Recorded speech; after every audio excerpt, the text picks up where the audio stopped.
అదేంటో మరి, ఉన్నప్పుడు వాటి విలువ మనకు తెలీదు.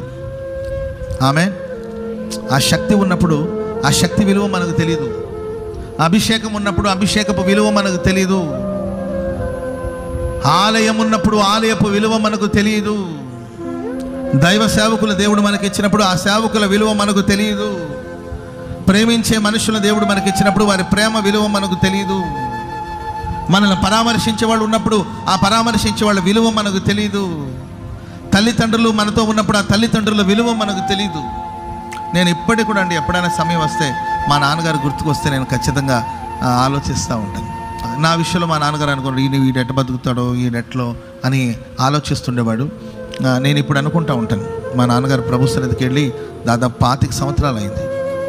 25 సంవత్సరాలు అయిపోయింది మా చిన్న వయసులోనే. అంటే నాకు ఒక 18-19 ఇయర్స్ ఉండేటప్పుడే, 18 ఇయర్స్ ఉండేటప్పుడే, నాకు 18 సంవత్సరాలు వయసప్పుడే మా నాన్నగారు దేవుని సన్నిధికి వెళ్ళిపోయారు.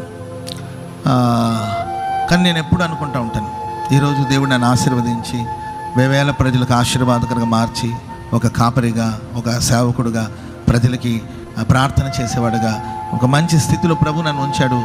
ఈ స్థితిని మా నాన్న చూస్తే బాగుండేదేమో, ఎందుకంటే ఆయన కోరుకునేవాడు కదా. ఆయన కోరినట్లు నేను ఈరోజు మంచి స్థాయిలో ఉన్నాను అని మా నాన్నకు చెప్పాలని ఆశ ఉంటుంది, కానీ చెప్పుకోవడానికి మా నాన్నగారు నాకు అందుబాటులో లేరండి. ఉన్నప్పుడు తల్లిదండ్రులే కావచ్చు, కుటుంబ సభ్యులే కావచ్చు, ఉన్నప్పుడు ఆ విలువలు మనకు తెలియదు. పోయిన తర్వాత బాధపడినా ప్రయోజనం అనేది ఉండదు.